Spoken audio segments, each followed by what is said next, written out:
Selamat siang, perkenalkan kami dari kelompok satu. Pada kesempatan kali ini, saya Faizan Barsukmawati Mulyadi dengan NDH 25 akan bertindak sebagai moderator.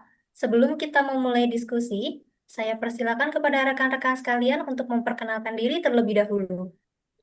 Perkenalkan, saya Alivia Katrunada, NDH 17.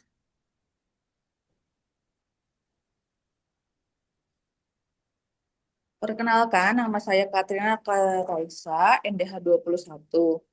Kepada moderator, saya mohon izin untuk off-cam, dikarenakan saya sedang pemulihan pasca bersalin. Baik, silakan dilanjutkan peserta berikutnya. Baik, perkenalkan nama saya Hairunisa Oleh Sofyan dengan NDH 29. Izin perkenalkan saya Rizka Haryana dengan NDH 33. Baik, terima kasih untuk rekan-rekan semua. Setelah itu, kita akan bersama-sama memulai diskusi tentang sistem pemerintahan berbasis elektronik atau SPBE yang menjadi salah satu upaya pemerintah dalam mewujudkan tata kelola pemerintahan yang lebih efektif, efisien, dan transparan. SPBE juga erat kaitannya dengan konsep smart governance dan tentunya berdampak langsung pada pelayanan publik. Mari kita mulai dengan melihat dari sisi kebijakan terlebih dahulu. Baik, terima kasih moderator atas kesempatannya. Kalau kita bicara tentang SPBE, tentu tidak lepas dari payung hukum seperti Peraturan Presiden Nomor 95 Tahun 2018 tentang SPBE. Kebijakan SPBE sendiri merupakan langkah yang sangat strategis dan perlu didukung tentunya. Dalam regulasi ini ditegaskan pentingnya integrasi sistem konektivitas data serta penyederhanaan layanan publik berbasis elektronik. Pemerintah pusat bahkan telah menyiapkan arsitektur SPBE nasional untuk memastikan semua instansi, salah satunya Kabupaten Bogor, untuk bisa bergerak searah.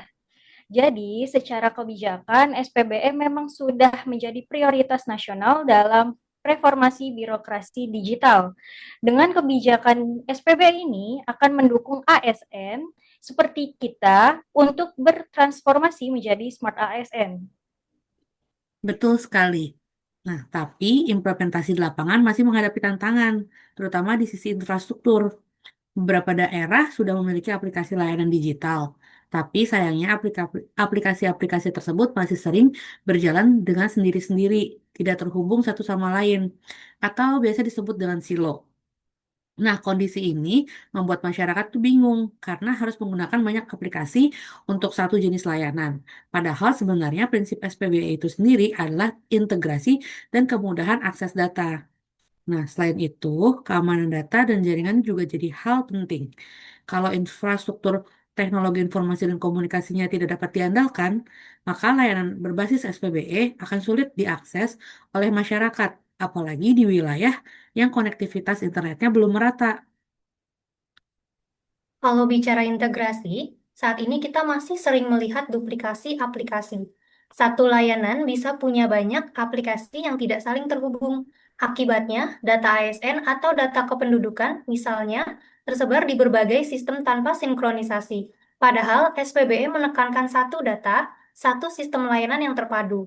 Sebagai contohnya, terdapat aplikasi IKD atau Identitas Kependudukan Digital yang dirilis oleh Ditjen Dukcapil. Di samping itu, di tingkat Kabupaten Bogor, ada aplikasi Siloka atau sistem layanan online kependudukan yang memungkinkan pendaftaran dan pengajuan cetak KTP elektronik juga seperti IKD. Jadi, yang harus diperkuat adalah bagaimana aplikasi-aplikasi ini bisa saling terhubung agar tidak membebani pengguna. Selain teknologi, kita juga tidak bisa melupakan faktor dari manusia itu sendiri. ASN sebagai pelaksana harus memiliki kompetensi digital. Masalahnya, tidak semua ASN, baik itu PNS ataupun P3K, terbiasa untuk menggunakan sistem elektronik terkini. Masih ada yang gagap teknologi atau kurang memahami manfaat dari SPBE.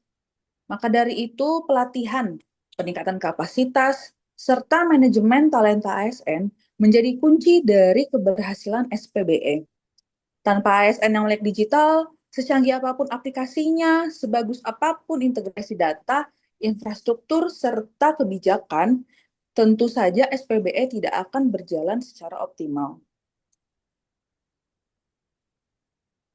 Betul, saya setuju. Kalau dijalankan dengan baik, SPBE bisa membawa manfaat yang besar. Layanan publik bisa jadi lebih cepat, transparan, akuntabel, serta mengurangi praktik birokrasi yang berbelit atau yang prosesnya lama. Contohnya penggunaan e-kinerja, e-office, sampai aplikasi pelayanan perizinan online yang memudahkan masyarakat. Namun, tantangannya adalah komitmen dari pimpinan itu sendiri dalam menjalankannya. Perubahan budaya kerja dari manual ke elektronik, serta dukungan anggaran yang ada. SPBE bukan hanya soal aplikasi, tapi transformasi cara kerja birokrasi. Namun, sebenarnya dalam menjalankan SPBE juga banyak terjadi kendala internet atau jaringan, karena tidak semua daerah dapat mengakses jaringan dengan baik dan menerapkan digitalisasi, sehingga belum maksimal. Jika ada evaluasi terkait penerapan SPBE ini, pasti akan lebih efektif karena faktor kendala dan manfaat penggunaan tersebut dapat dilakukan perbaikan dengan tepat. Baik, terima kasih atas pandangan dari rekan-rekan semua.